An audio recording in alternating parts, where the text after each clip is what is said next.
ஆச்சி பாயாசம் mix, ஒன்று வாங்கினால் ஒன்று இலவசம். இஸ்ரேல் பிரதமர் பெஞ்சமின் நெதன்யாகு அமெரிக்காவிற்கு பயணம் மேற்கொண்ட போது அவரது விமானம் வழக்கமான பாதையிலிருந்து விலகி வேறு பாதையில் பயணித்தது. அமெரிக்காவின் நியூயார்க்கில் நடைபெறும் ஐநா பொதுசபை கூட்டத்தில் பங்கேற்க இஸ்ரேல் பிரதமர் பெஞ்சமின் நெதன்யாகு சென்றார். பாலஸ்தீன ஆதரவு நாடுகள் வெளிநடப்பு செய்த நிலையில் ஐநா சபையில் ஆக்ரோஷமாக பேசினார் நெதன்யாகு. ஹமாஸை ஒழித்து காசா ஆபரேஷனை முடிப்போம் என்று சூளுரைத்தார். முன்னதாக கைது பயம் காரணமாக இஸ்ரேலிலிருந்து அவர் பல 100 கிலோமீட்டர் விமானத்தில் சுற்றி சென்றது பரபரப்பை ஏற்படுத்தியது.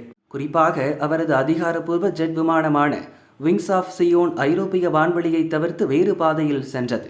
அதாவது பாலஸ்தீனத்தின் காசாவில் நடக்கும் போரில் இனப்படுகொலை நடப்பதாக இஸ்ரேலுக்கு எதிராக பல நாடுகளும் குற்றம் சாட்டின. ICC எனப்படும் சர்வதேச கிரிமினல் கோர்ட்டுக்கும் வழக்கு போனது.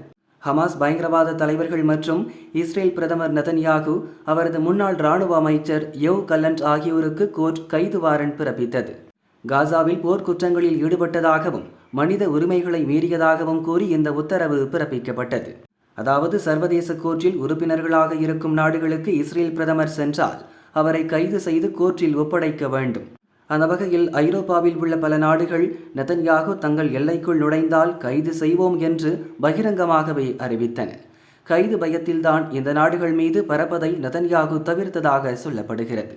அதாவது நடுவானிலேயே விமானத்தை தரையிறங்க கட்டாயப்படுத்தக்கூடிய சூழல் ஏற்படும் அபாயம் இருந்தது.